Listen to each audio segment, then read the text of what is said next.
Assalamualaikum warahmatullahi wabarakatuh. Perkenalkan kami dari kelompok 3 yang akan mempresentasikan hasil diskusi kelompok kami, yaitu perencanaan SDM dan rekrutmen yang disusun oleh saya sendiri, Muhammad Iksan Agata dengan NIM 2101010030 dan rekan saya, Lailia Janatun Naim dengan NIM 2101010099. Yang pertama adalah pengertian perencanaan SDM. Menurut G. Steiner mengatakan bahwa perencanaan SDM, perencanaan yang bertujuan untuk mempertahankan dan meningkatkan kemampuan organisasi dalam mencapai tujuan atau sasarannya. Melalui strategi pengembangan kontribusi di masa depan, perencanaan SDM dapat diartikan sebagai suatu strategi pengembangan kontribusi SDM terhadap usaha, organisasi, atau perusahaan untuk mencapai sukses. Dari segi SDM berarti melalui perencanaan, sebuah perusahaan atau organisasi perlu memiliki sejumlah tenaga kerja yang berkualitas. SDM menjadi faktor yang mampu mempertahankan dan meningkatkan kemampuan organisasi atau perusahaan dalam mewujudkan eksistensinya yang kompetitif. Selanjutnya ada fungsi dan manfaat perencanaan SDM. Fungsi perencanaan SDM yang dimaksud adalah prediksi kondisi tenaga kerja untuk memenuhi kebutuhan perusahaan sebagai organisasi yang kompetitif dalam mengantisipasi perubahan lingkungan sekarang dan di masa depan. Dalam fungsi seperti ini, maka manfaat dari perencanaan SDM adalah yaitu satu, meningkatkan sistem informasi SDM yang secara terus-menerus diperlukan dalam mendayagunakan SDM secara efektif dan efisien bagi mencapai tujuan bisnis. Yang kedua, perencanaan SDM berfungsi untuk mempermudah pelaksanaan kondisi SDM oleh manajer SDM. Fungsi koordinasi ini sangat penting karena pembidangannya dan pembagian volume kerja perusahaan menjadi unit-unit atau departemen. Departemen buka kota yang dan tidak saling berhubungan. Yang ketiga, perencanaan SDM bermanfaat bagi organisasi atau perusahaan untuk mengetahui kondisi dan kebutuhan pengelolaan SDA selama 2 atau 3 bahkan 10 tahun mendatang. Yang terakhir, perencanaan SDM jangka pendek bermanfaat untuk mengetahui posisi atau jabatan atau pekerjaan yang lowong pada tahun yang akan mendatang.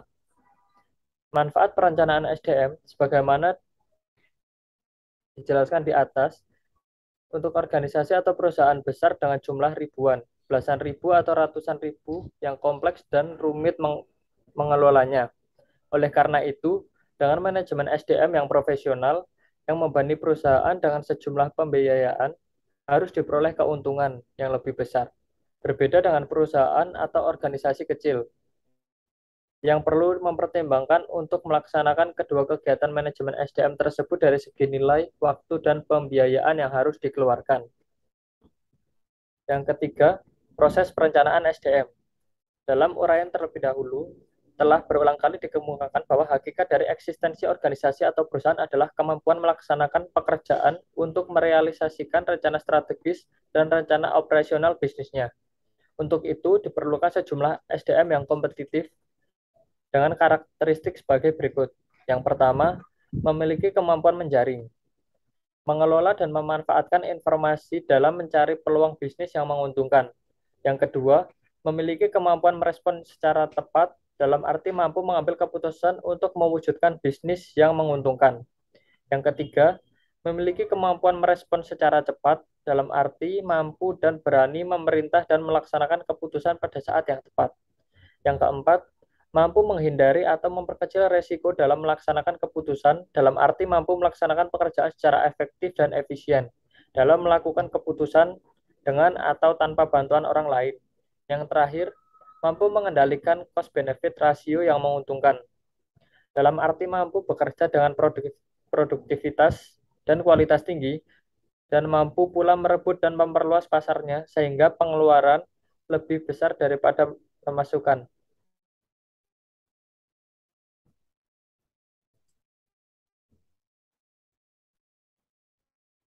Proses perencanaan SDM sudah disederhanakan, didapat pula digambarkan sebagai berikut. Satu, perencanaan SDM untuk suatu organisasi atau perusahaan terdiri dari dua kegiatan utama, yaitu Kegiatan analisis volume dan beban kerja yang terdiri dari 3 kegiatan sebagai berikut. Yang pertama, melakukan usaha memastikan sebab-sebab kebutuhan tenaga kerja berdasarkan volume dan beban kerja yang bersumber dari rencana strategis dan rencana operasional bisnis, perusahaan, atau organisasi. Yang kedua, memilih teknik peramalan yang akan digunakan untuk menetapkan tenaga kerja yang dibutuhkan, baik kuantitatif maupun kualitatif. Yang ketiga, menetapkan perkiraan kebutuhan tenaga kerja untuk jangka pendek dan jangka panjang. Yang kedua, kegiatan analisis kekuatan atau kemampuan tenaga kerja yang dimiliki organisasi perusahaan dengan 2 kegiatan sebagai berikut. Yang pertama, melakukan analisis tenaga kerja untuk mengetahui jumlah dan keterampilan atau keahlian tenaga kerja yang dimiliki organisasi atau perusahaan. Di samping itu, dilakukan juga analisis pasar tenaga kerja di luar perusahaan untuk mengetahui tenaga kerja yang dapat direkrut. Yang kedua, hasil analisis tersebut dipergunakan untuk merumuskan perkiraan persediaan suplai tenaga kerja baik dari dalam maupun dari luar perusahaan. Dari kedua kegiatan analisis seperti dikemukakan di atas, dilakukan kegiatan terakhir dalam perencanaan SDM dengan mengacu pada strategi bisnis dan strategi operasional bisnis. Untuk perkiraan kebutuhan SDM diselaraskan dengan pekerjaan atau tugas-tugas yang belum tersedia tenaga kerja sebagai pelaksananya. Untuk dapat mewujudkan strategi bisnis dan strategi operasional bisnis secara optimal, di dalam kegiatan kedua ini, prosesnya diakhiri dengan melakukan kegiatan untuk memenuhi atau mengisi tenaga kerja yang diperlukan, baik dari dalam maupun dari luar perusahaan. Selanjutnya, analisis tenaga kerja. Langkah-langkah yang harus dilakukan dalam analisis tenaga kerja adalah sebagai berikut. Yang pertama, jumlah tenaga kerja. Bertolak dari tujuan SDM yang disusun berdasarkan tugas-tugas di dalam deskripsi pekerjaan, termasuk wewenang dan tanggung jawabnya, dapat ditetapkan volume dan beban kerja setiap unit kerja. Kemudian dapat dihitung jumlah SDM yang diperlukan untuk dapat melaksanakannya secara efektif dan efisien sesuai dengan waktu dan peralatannya. Yang kedua, tenaga kerja. Analisis komposisi ini pertama kegiatannya untuk mengetahui apakah semua posisi atau jabatan telah terisi atau belum. Kegiatan yang kedua adalah menginventarisasikan adalah promosi, pemindahan, pensiun, atau dikeluarkan. Dengan demikian, akan diketahui jumlah posisi atau jabatan yang kosong dan tingkatannya masing-masing. Yang ketiga ada kualitas. Kegiatan analisis tenaga kerja dari segi kualitasnya untuk diacu dengan kemampuan pelaksanaan tugas-tugas sebagaimana terdapat dan dipersyaratkan dalam deskripsi dan spesifikasi pekerjaan atau jabatan adalah bagian yang tersulit. Kegiatan dilakukan dalam bentuk inventarisasi kemampuan para pekerja dihubungkan dengan tugas-tugas yang sedang atau akan diembannya untuk memberikan kontribusi bagi pencapaian tujuan unit kerja atau tujuan bisnis perusahaan.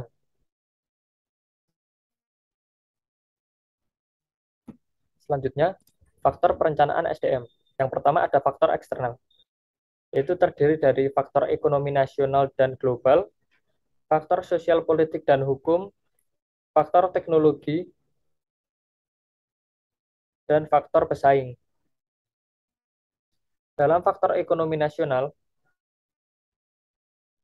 faktor ini secara berlangsung berpengaruh pada rencana strategi dan rencana operasional sebuah perusahaan atau organisasi.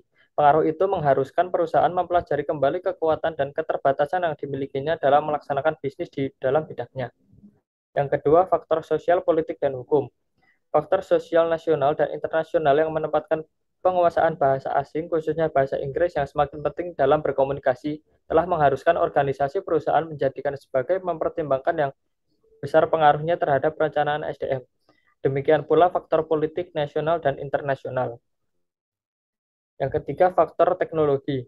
Perkembangan dan kemajuan ilmu pengetahuan yang pesat telah diiringi pula dengan dihasilkannya teknologi baru, baik yang berhubungan dengan secara kerja dan peralatan untuk meningkatkan produktivitas dan kualitasnya, maupun untuk memenuhi keinginan dan kebutuhan konsumen juga terus-menerus meningkat kualitasnya.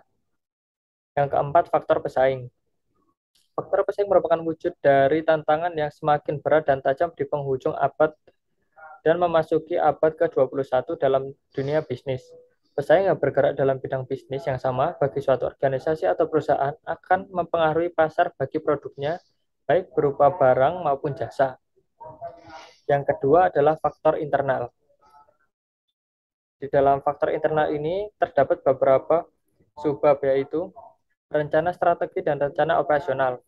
Faktor ini tidak akan dibahas secara rinci karena telah cukup banyak diuraikan pada pembahasan terdahulu.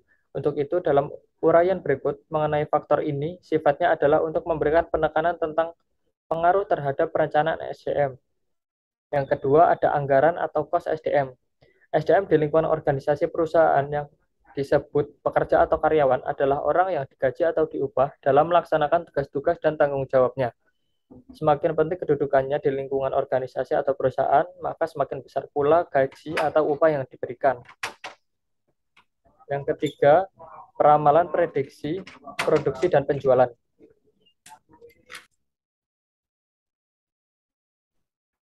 Selanjutnya, faktor desain organisasi dan desain pekerjaan. Lalu, faktor keterbukaan dan keikutsertaan manajer. Lalu selanjutnya adalah faktor ketenaga kerjaan. Dalam faktor ini telah dibahas dalam uraian tentang analisis tenaga kerja pada bab ini juga. Untuk lebih meningkatkan kecermatan dan menyusun perencanaan SDM akan dijelaskan secara singkat, yaitu pensiun, pemutusan kerja, dan tenaga kerja yang selalu absen dalam perencanaan SDM harus diperhitungkan sebagai pengurangan tenaga kerja yang harus diganti. Yang kedua, promosi pindah tenaga kerja yang dapat latih untuk mengikuti pendidikan di luar perusahaan organisasi sehingga keterampilan keahliannya meningkat harus diperhitungkan baik untuk menggantinya maupun merancang penetapan yang tepat. Selanjutnya, faktor-faktor lain. Banyak faktor lain yang perlu juga mendapat perhatian karena berpengaruh pada organisasi SDM yang mendukung bagi perwujudan eksistensi organisasi perusahaan yang kompetitif. Faktor-faktor tersebut antara lain yaitu faktor pasar tenaga kerja, prestasi kerja, waktu yang tersedia untuk mencapai sasaran atau tujuan, faktor demografi, faktor staf pendukung, dan faktor lokasi. Selanjutnya, sistem informasi SDM.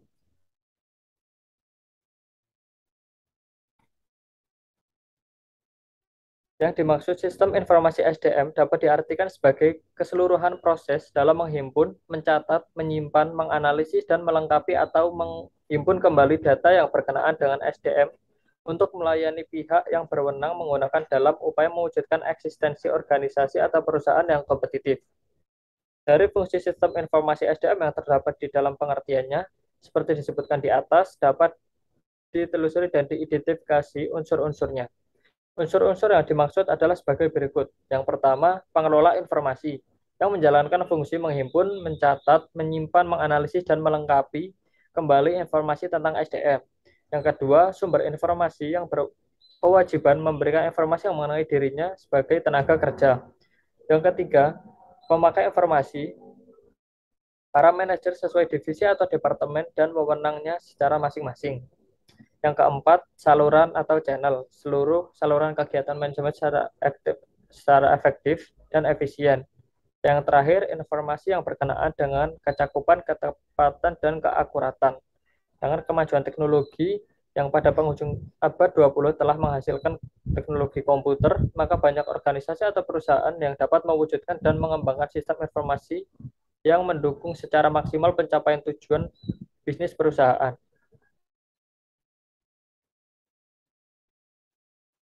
Selanjutnya akan dilanjutkan oleh rekan saya.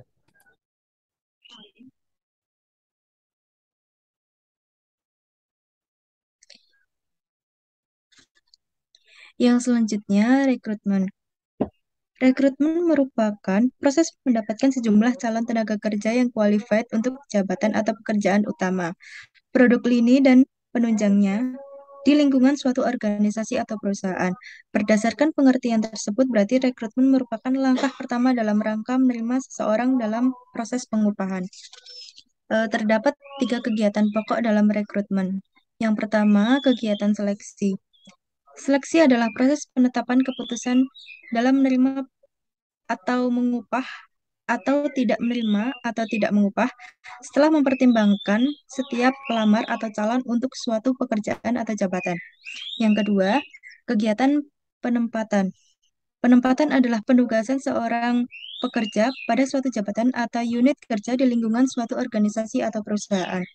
Yang ketiga, kegiatan sosialisasi atau orientasi.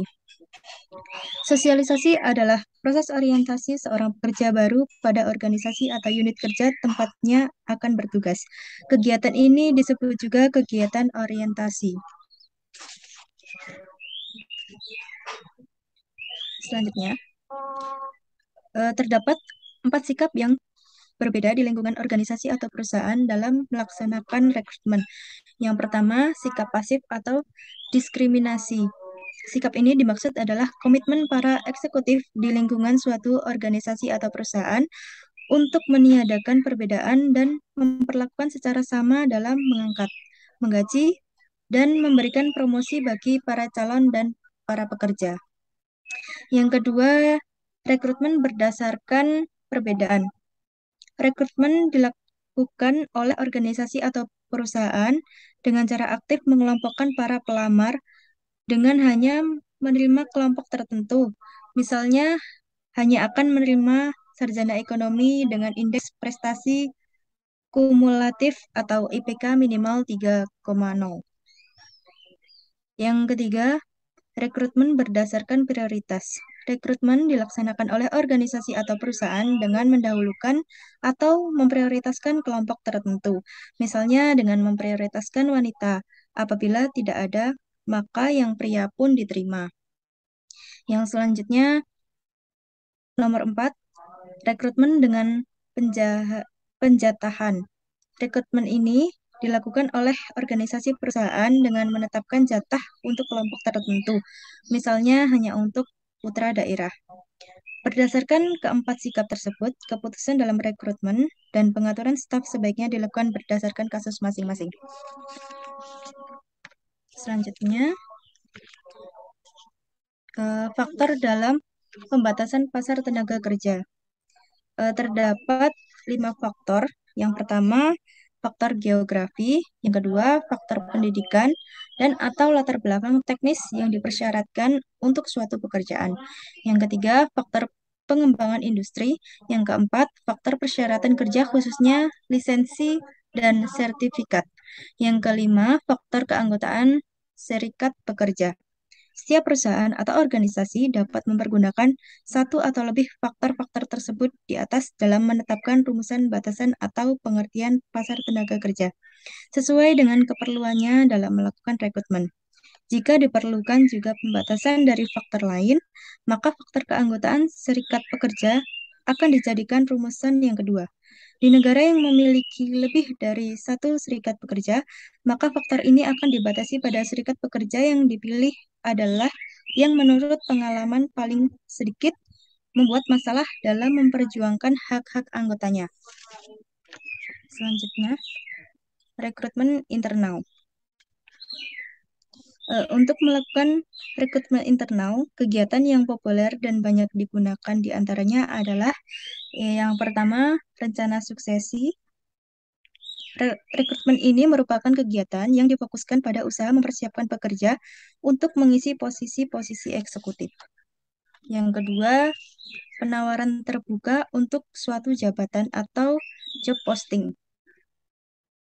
Rekrutmen terbuka ini merupakan sistem mencari pekerja yang berkemampuan tinggi untuk mengisi jabatan yang kosong dengan memberikan kesempatan pada semua pekerja yang berminat. Cara ini baik untuk mengisi kekosongan eksekutif tingkat bawah guna menghindari penempatan yang bersifat subjektif. Yang ketiga, perbantuan pekerja. Rekrutmen internal dapat dilakukan melalui perbantuan pekerja untuk suatu jabatan dari unit pekerja lain. Perbantuan pekerja ini merupakan sumber tenaga kerja internal yang penting untuk semua tingkat jabatan, karena merupakan pekerjaan yang sudah mengenal secara baik organisasi atau perusahaan tempatnya bekerja. Yang keempat, kelompok pekerja sementara. Kelompok pekerja sementara atau temporer adalah sejumlah tenaga kerja yang dipekerjakan dan diupah menurut keperluan dengan memperhitungkan jumlah jam atau hari bekerja. Yang kelima, promosi dan pemindahan. Rekrutmen internal yang paling banyak dilakukan adalah promosi untuk mengisi kekosongan pada jabatan yang lebih tinggi yang diambil dari pekerja yang jabatannya lebih rendah. Eh, dengan kata lain, promosi bersifat vertikal, sedangkan pemindahan ini bersifat horizontal. Selanjutnya, rekrutmen eksternal. Rekrutmen eksternal adalah proses mendapatkan tenaga kerja dari pasar tenaga kerja di luar organisasi atau perusahaan. Pasar tenaga kerja tersebut merupakan sumber tenaga kerja yang sangat bervariasi. Beberapa bentuknya adalah yang pertama, hubungan dengan universitas. Universitas atau perguruan tinggi merupakan lembaga pendidikan yang bertugas menghasilkan tenaga kerja sesuai dengan lapangan kerja yang terdapat di masyarakat. Dengan demikian, berarti universitas merupakan sumber tenaga kerja yang dapat dimanfaatkan oleh organisasi atau perusahaan untuk mengisi jabatan di bidang bisnis atau produk lini dan jabatan penunjangnya. Untuk meningkatkan keberhasilan rekrutmen melalui kampus di negara industri, perusahaan atau organisasi perlu mengelola beberapa kegiatan. Yang pertama, para manajer di luar kegiatan mencari tenaga kerja. Yang kedua, merumuskan dan terbitkan brosur rekrutmen yang isinya cukup rinci dan mendeskripsikan segala sesuatu yang bersifat khusus. Yang ketiga, sediakan lebih banyak waktu dan sumber-sumber yang diperlukan untuk pelatihan para penginterview yang akan menseleksi calon pekerja lulusan universitas. Yang keempat, untuk setiap calon yang akan berkunjung ke perusahaan, siapkan lebih dahulu rencana perjalanan dan agenda acara sebelum tiba. Yang kelima, berikan jaminan bahwa berikan jaminan bahwa keterangan tentang posisi atau jabatan kosong dapat dijadikan bahan banding dengan perusahaan lain sebagai kompetitor. B. Eksekutif mencari pekerja. Eksekutif mencari perusahaan. Sering terjadi sebuah perusahaan memerlukan eksekutif senior untuk mengisi jabatan penting dengan mewawancara upah atau gaji yang kompetitif dibandingkan dengan perusahaan sejenis sebagai pesaingnya. Rekrutmen dengan cara ini, jika dibandingkan dengan cara yang lain, ternyata relatif lebih mahal. Gaji yang harus dibayarkan akan bergerak antara 30% sampai dengan 35% lebih tinggi. C. Agen tenaga kerja. Rekrutmen eksternal lainnya dapat dilakukan melalui agen tenaga kerja yang memiliki calon dengan berbagai kualifikasi dan kualitasnya. Yang terakhir, advertensi rekrutmen. Bentuk-bentuk lain rekrutmen yang dapat digunakan adalah yang pertama, teman atau family pekerja.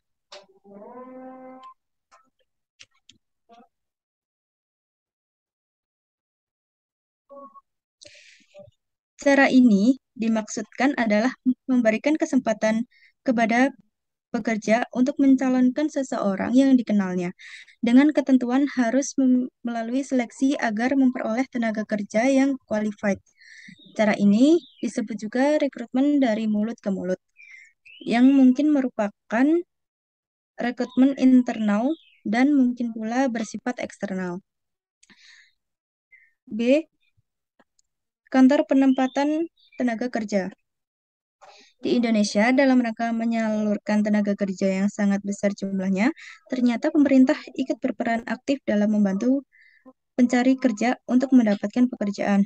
Untuk itu, organisasi atau perusahaan dapat meminta bantuan atau bekerja sama dalam merekrut tenaga kerja baru melalui daftar tunggu pencari kerja.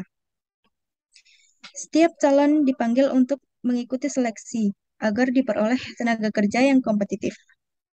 Yang selanjutnya, Balai Latihan Keterampilan. Di Indonesia juga terdapat Balai Latihan Keterampilan atau disebut juga BLK yang bertugas membantu pencari kerja untuk memperoleh keterampilan kerja tertentu. Yang selanjutnya, organisasi profesional. Dalam kenyataan, Banyak lulusan perguruan tinggi di Indonesia yang lulusannya mengalami kesulitan mendapatkan lapangan kerja. Para lulusan itu sebagai tenaga profesional di bidangnya. Banyak yang tercatat sebagai anggota organisasi profesional. Untuk itu, sebuah organisasi atau perusahaan tidak mustahil untuk meminta bantuan atau bekerja sama dengan organisasi profesional yang relevan dalam usaha merekrut tenaga kerja yang qualified. Selanjutnya, kecermatan rekrutmen. Calon pegawai melihat kesempatan kerja untuk memperoleh perspektif karir yang sukses dan berkelanjutan.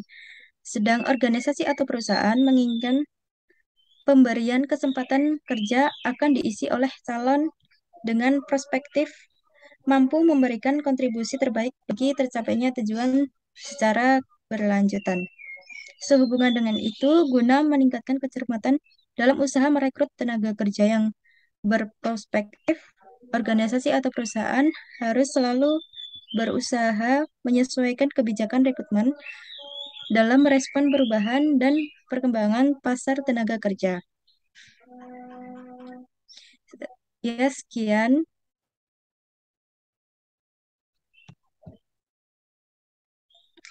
Sekian presentasi dari kelompok kami. Kurang lebihnya mohon maaf. Wassalamualaikum warahmatullahi wabarakatuh.